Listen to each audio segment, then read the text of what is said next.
Welcome to An Honorable Profession, a podcast giving America hope since 2018. I'm Ryan Coonerty. Along with Debbie Cox-Bolton of the New Deal, I'm lucky enough to be your co-host.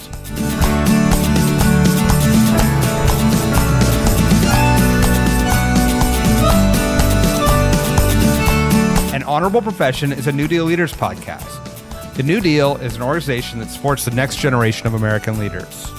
From attorneys generals, to state senators, to mayors, to school board members, these are the people that are pushing policies and politics that will respond to climate change, rebuild our economy, address racial injustice, and restore our democracy.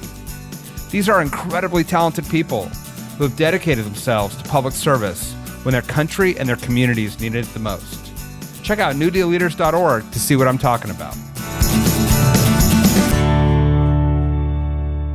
Today's guest has led an extraordinary life of service.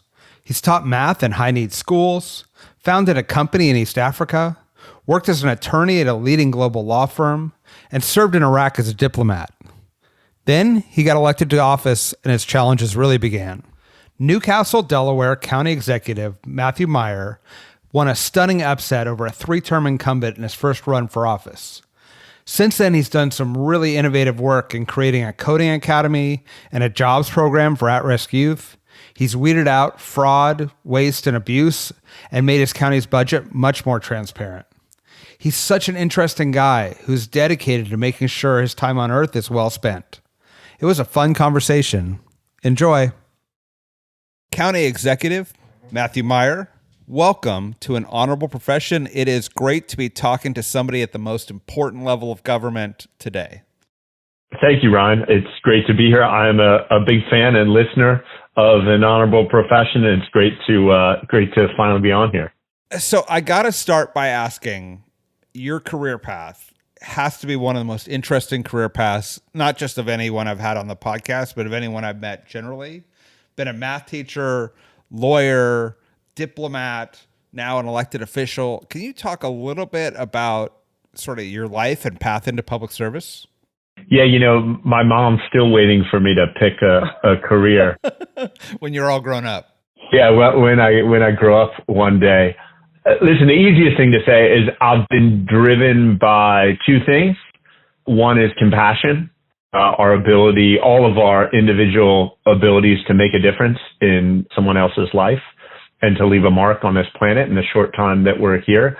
And also by innovation, all of our ability to work together to move the ball forward, to look at old problems in new ways. I've tried to do that in places as far away as the Korogocho slums of Nairobi, Kenya, where I started a footwear company when I was, 23 years old, with young adults from one of the poorest neighborhoods I've ever been to being a diplomat in Iraq, where we're trying to use new farming techniques and creative small business lending to diffuse violence, or right here in Wilmington, Delaware, where I came back and taught 6th and 7th grade math using a lot of vocabulary, which some of you may know. I think it's still out there, some rap music to teach how to divide fractions and things of that sort.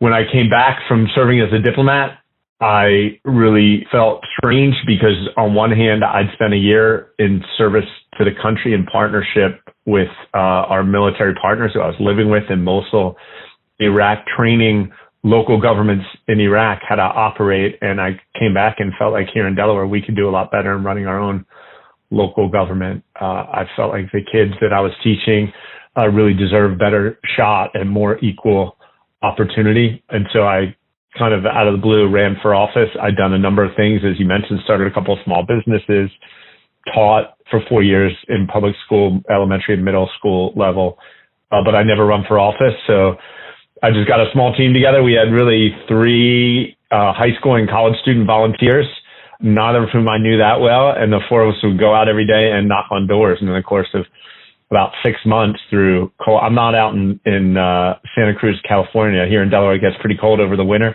on the cold days, and it gets pretty hot in the summer. And on the hottest, most humid days, we knocked on nearly 10,000 doors over the course of 6 months, and just spread a message of innovation and compassion and we managed to beat a 3-term incumbent back in 2016.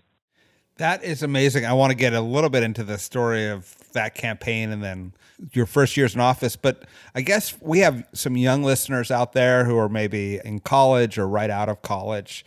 How did you identify these opportunities? And then sort of what was the most fun part about each one of these experiences or interesting parts that you had for maybe some young people out there who are listening and trying to find their path? Ryan, I am scared to death of heights. When I just actually was out at Disneyland with my nephew and my brother, and the scary rides are not my favorite. But in hindsight, the things I've done where I wake up in the morning and say, what am I doing? Like everybody said, don't do this. What am I doing? I'm really putting myself out there at risk. I'm doing something really different from what any of my classmates or peers are doing. Those are the things that in hindsight have been the most rewarding. And that goes from, being in Kenya and sort of expected to be sort of an aid worker and give some money and help out and leave, to saying, no, I think what they really need is for me to work with them to start a small business in a poor neighborhood and just delving into a product. We made sandals out of used tires and ended up selling tens of thousands of them all over the world, getting on CNN, Al Jazeera. They profiled us as sort of one of the first .com e-commerce stories. At the time, it was very challenging. Crime there was incredible. We would have Kenyan police come in right after a big sale, and they literally take the shirts off of our workers because they were poor kids who had worked and were able to earn a decent living and buy some nicer clothes. And the cops didn't like that because these poor kids, quote unquote, were making more than the cops. So they ripped the shirts off their back. And that at the time I was there as a 23, 24-year-old kid was panic for me. And it was trying to figure things out and how to negotiate things. But in hindsight, the learning that I had about the world, about people, about how we treat each other, how do you solve that problem? How do you get into the mind of a police officer over there on the other side of the world who feels like he's mistreated? And why is that person doing what they're doing? That really gave me a power, a strength, and understanding that I certainly carry into my work today. That's an amazing story when you talk about crime and it's the police force that are perpetuating it right directly after you make a sale. That's an amazing story. Can you talk a little bit about how you found yourself in Iraq? Yeah, so I did a stint as a lawyer. I worked at a large law firm in New York and went into private equity. And at the time, we were fighting 2 wars, one in Afghanistan and another in Iraq. Of course, thanks in large part to former Newcastle County Councilman, now President Joe Biden, were in neither of those wars. But I was not particularly supportive of either of those wars, but I really was a strong believer that if anyone's going to go to war, we all should go to war. There was a palpable sense being in a very comfortable place financially that kids who didn't have money to go to college, who wanted the GI Bill, were going to fight wars. Occasional volunteers were going to fight wars, but it by and large was an economic thing where those who sort of grew up on the wrong side of the tracks were forced into war financially. I didn't think that was right. I raised my hand to go and help out. I looked at joining the military. That didn't make nearly as much sense. It would have taken a lot longer than signing up for diplomatic service. So I signed up on a special assignment to go into Mosul, Iraq, where I was working on something called a provincial reconstruction team. When the war first started, much of our effort outside the military, diplomatically in terms of aid, was centered in Baghdad. Iraq, like in any country, has a lot more activity outside the capital city than they do inside the capital city. So they set up, I think it was 19 provincial reconstruction teams. So we were working, it was a combined USAID, military, and diplomatic team working with local Iraqi officials to build the local economy, to build the local governing structure, to build health and schools. And so that's what I was doing for a year. We were talking about sort of advice for young people. I think let's talk. Let's go to us who are more in midlife or later in life, no matter how hard we pretend we aren't. And this idea of changing careers and making a commitment to public service. Tell me how you thought about that and how you decide, where to apply your talents and your time. I can imagine there might be some folks working in private equity or working for a big law firm listening to this podcast. What sort of advice do you have for them about seeking a career in public service in the variety of different forms that you've done it? Well, Ryan, thanks to my many teachers growing up, and particularly my parents, mentors of mine, I've always wanted to leave this earth having made a contribution to my community, to maybe the country as a whole. And that's really what drives me. I've always had an understanding that I can, make $30,000 or $40,000 a year, or I can make 30 or 40 million or $4 billion a year. And that at the end of the day doesn't have nearly as much meaning as the mark we make on each other. We now have tools, and I especially got this from living at a young age in Kenya as an American kid who studied computer science in college, then went to Kenya. We have all these extraordinary tools to bring each other together, to bridge differences that were unbridgeable, to create understanding and communicate across cultures, languages, generations, unlike ever before. And if we're able to do that power, both within our community here in Newcastle County, Delaware, and cross-culturally and internationally, across international borders, across nationalities, is a power that will unleash a new wave of sort of human existence. I think that is so much more powerful than what we have known historically. Another thing, like when you spend time in a place like Kenya, where in Kenya, at least when I lived there in the 90s, nearly everyone was immediately identified by Kenyans as from the Kikuyu tribe, or from the Luo tribe, or from the Luya tribe, or from the Kamba tribe. It determined where you lived, where you worked, the food you ate, how you dressed. And one thing that makes me so proud in America, and I think and I hope, I pray in a rapidly changing America, is that while we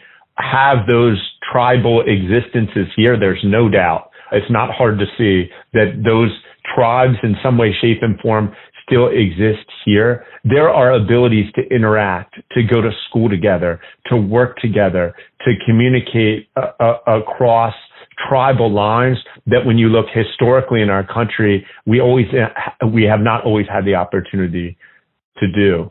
And that's a perfect transition into, I'd like to know, like, how you take all this life experience and how you've applied it to your work as an elected official to solve problems, to build bridges, but literally and metaphorically in your community. What's that been like, and how do the challenges compare, and how are they different? I had an opportunity, really once in a lifetime, incredible opportunities to go and live in a small town in East Africa, an incredible opportunity to work side by side with our military heroes in Iraq. And then you come home and you find right here in Delaware, in Wilmington, Delaware, I saw as a teacher how many families were really struggling and hurting, did not have anything resembling the American opportunity that I talk about to Kenyans and to Iraqis, that single parents who are working crazy 3 jobs, working 18-hour days, and are struggling to make ends meet. And so you try to figure out, how do I take the incredible opportunity of this world we live in, the incredible technologies that are being leveraged to do things that we had never imagined as humans we'd ever have the opportunity to do, and how do we leverage that to benefit those people right here in Delaware, right here in our communities across this country who are really hurting and struggling and deserve that same sort of the fruits of technology and the fruits of innovation that so many others around our country and around our world are getting a chance to experience. Tell us about some of the policies that you're looking at in Delaware, in Newcastle County, to bridge that divide and create some of those opportunities. So one of the first things I did was I believed strongly as a school teacher who had worked as a computer programmer and had not just worked as a computer programmer, but had seen when I was training in computer science in college, the career path was you train as a programmer and then you apply to a Silicon Valley firm, a Microsoft now, a Facebook, a Google, a TikTok to work as a software developer. But what I've seen is that banks, financial services, by and large, were becoming technology companies. And with Bitcoin and cyber currencies, that's even becoming more true. The insurance industry, right, which often was door to door and very sort of relationship based, more and more becoming technology. One by one, I feel like industries are sort of falling to technology or sort of leaning more and more on technology. So I really believe that technology education is a basic part of what our kids should be getting in school to prepare them for today's and tomorrow's world. We created a program called 1,000 Kids Coding. The reality here in Delaware, as I think is true in many parts of the country, is that many families who have resources and have money have that early age exposure to programming.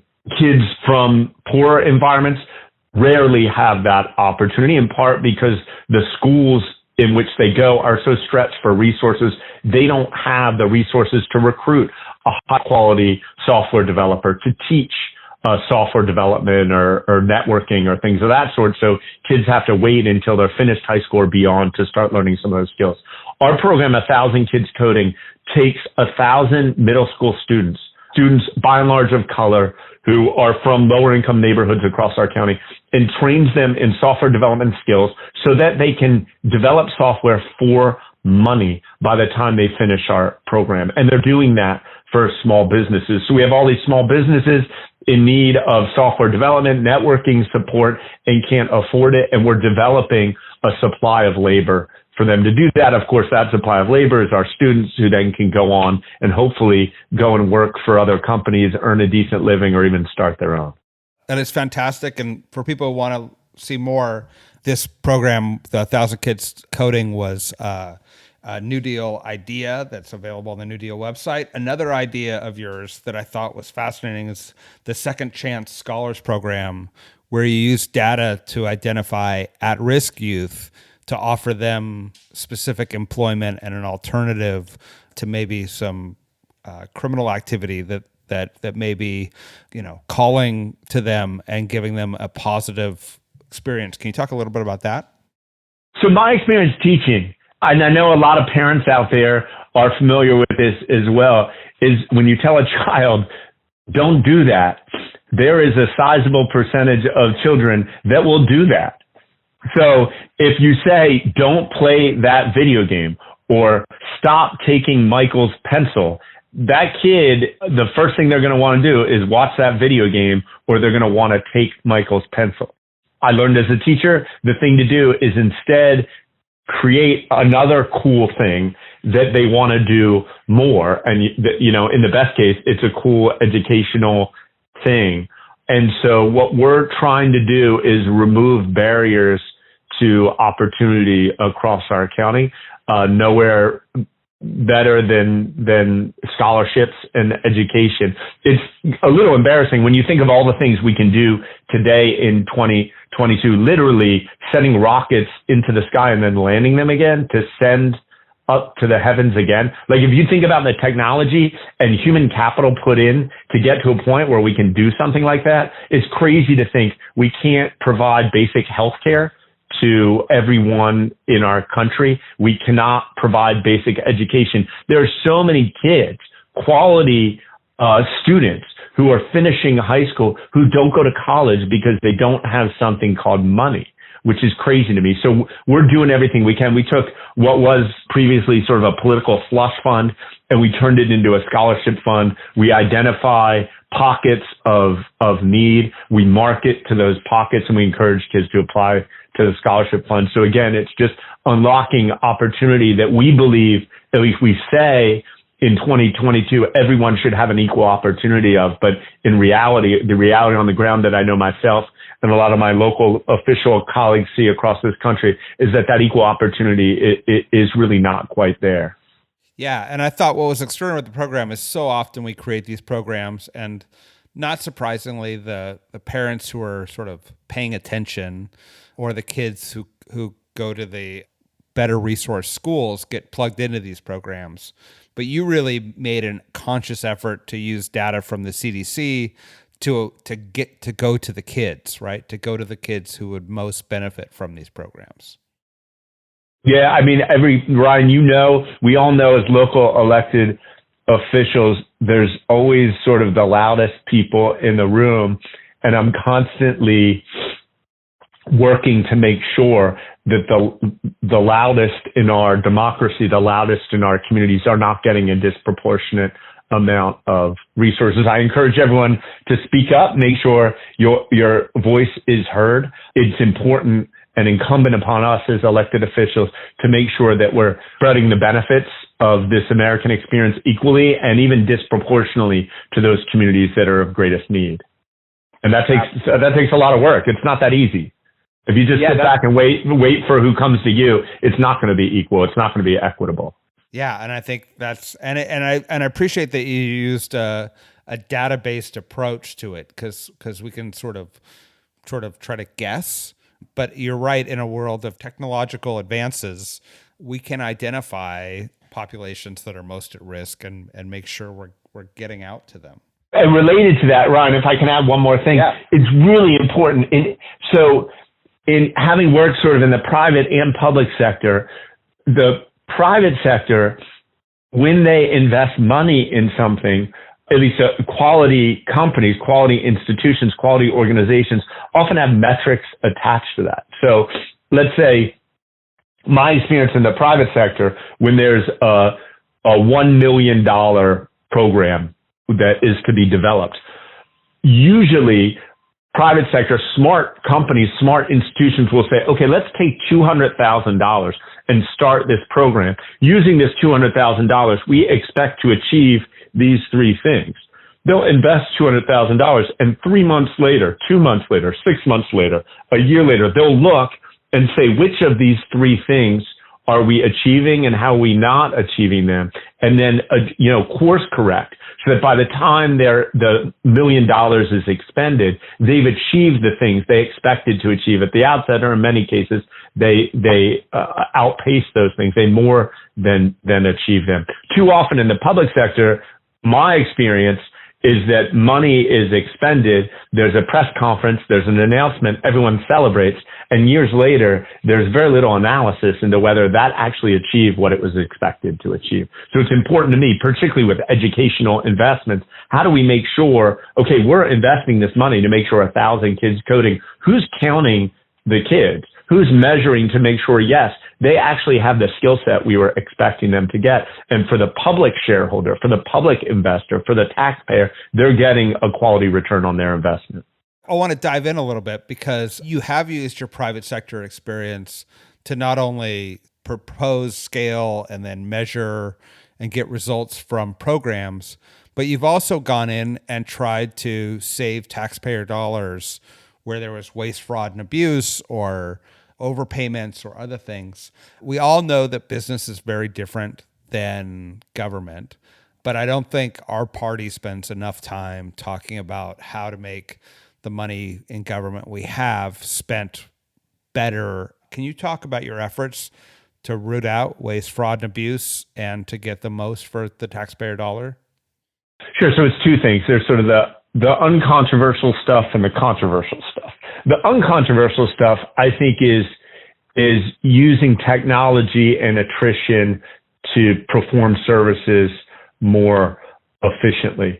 We, for example, about 2 years before COVID hit in 2017, 2018, made some pretty sizable technological investments to adopt across our county government, over 2,000 employees, something called Microsoft Teams.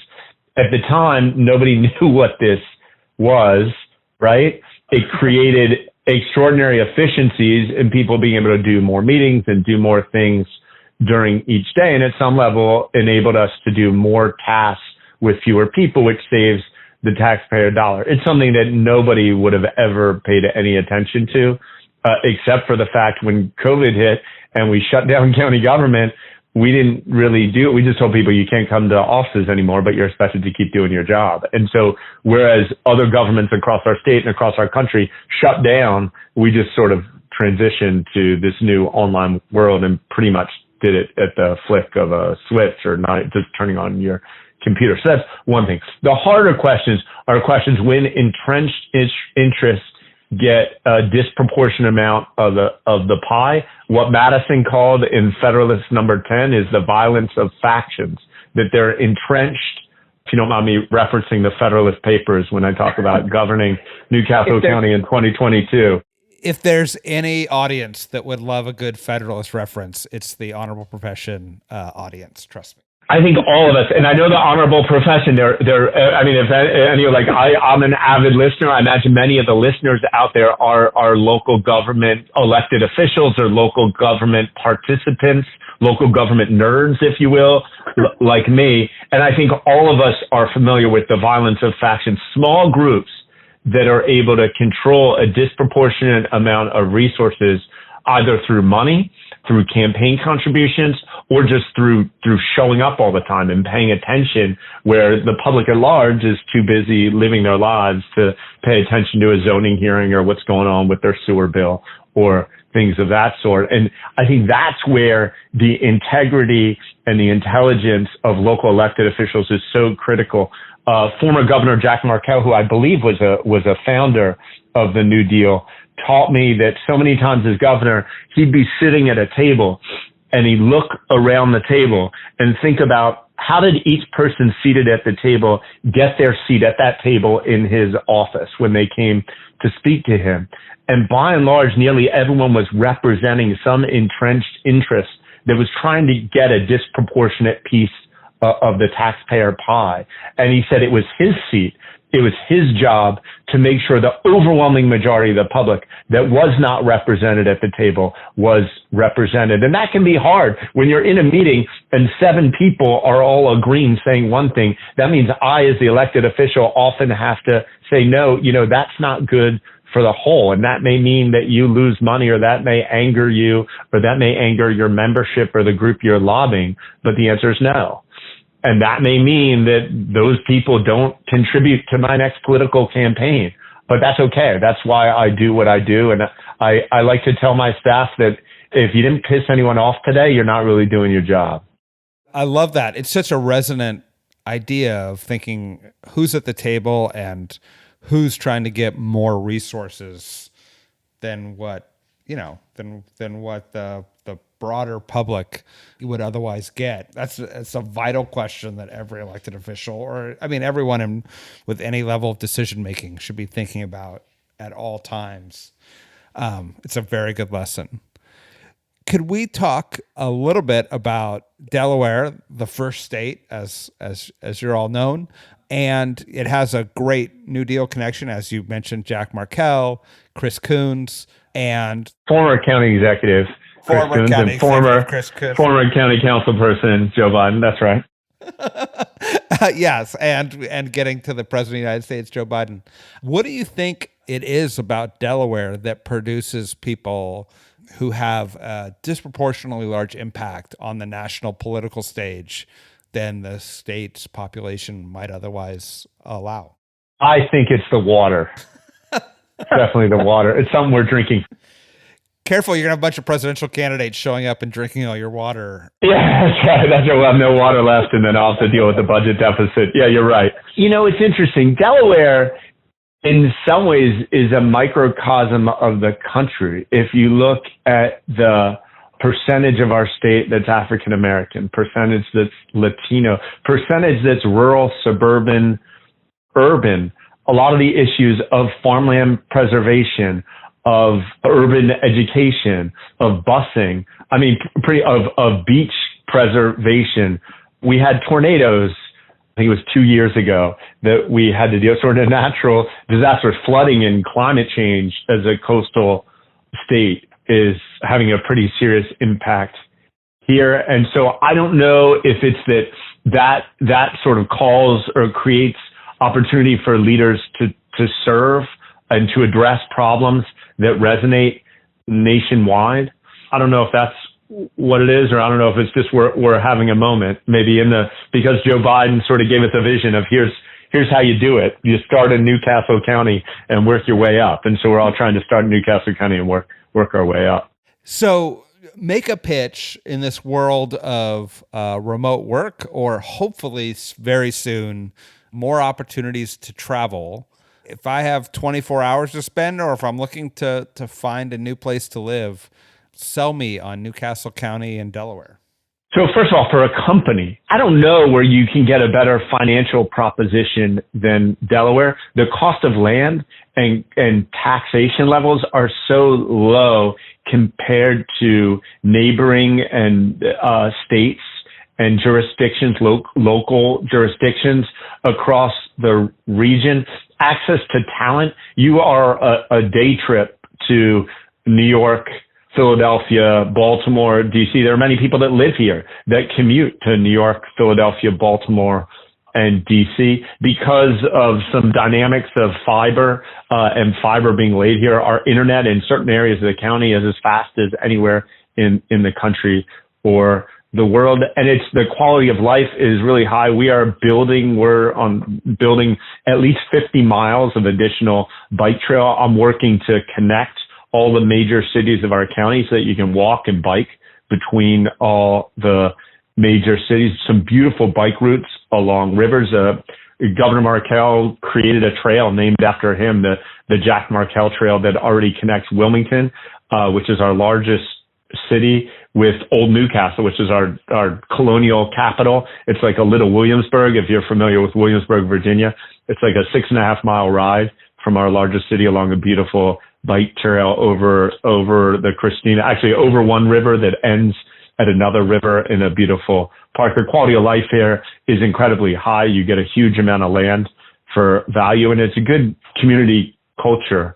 So I'm a big fan. There's the food here is amazing. There's a new sound stage developing that's building, actually one of the biggest stage builders that builds stages all across the country, has sort of its model stage here. So you can come see some leading performances. Acts are coming through here as sort of like a dress rehearsal before they go out. That is fantastic. I'm sold. Maybe not in February, but I am certainly sold for late spring for sure. Matthew Meyer, I can't wait to see what you do next in Newcastle County for the rest of us to model and copy and steal that we can apply in our own communities, but then what you do next in this wide-ranging commitment to public service that you have that benefits all of us and benefiting communities around the world. It's going to be exciting to watch. Thanks, Ryan. One thing I can guarantee you is that, number one, I've learned in my 5 years as county executive, this is indeed an honorable profession. And as I go forward, I will be continuing to listen to an honorable profession, to learn lessons to help move Newcastle County and Delaware forward. I like it. I'll take the plug anytime. And you are engaging honorably in this profession, and we're very grateful.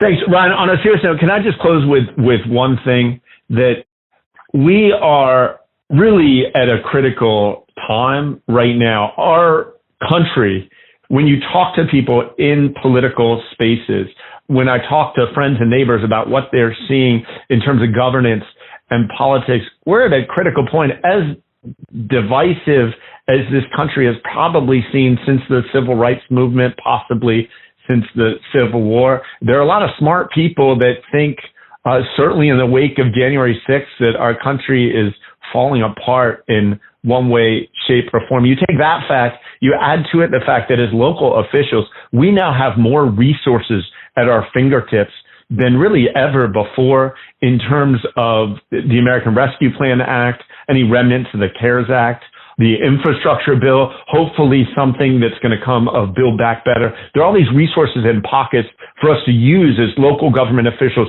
to really bring people together, to bring communities together, regardless of your political persuasion or opinion, regardless of who you support on a national level, to build meaningful things and create meaningful change in our communities for families that really, really need it, that you and I know, see every day, really need for things to be different. So I know I'm committed to that. And that's one thing I love about New Deal. It brings people together to talk about how do we make these theoretical ideas reality on the ground for Americans. I couldn't agree more. And it feels like the stakes have never been higher, both in getting better outcomes for our citizenry, as well as rebuilding the foundations of our democracy, essentially, as it's being threatened on a nearly hourly basis by some pretty terrible forces, by some of those factions that the Federalist Papers worried about.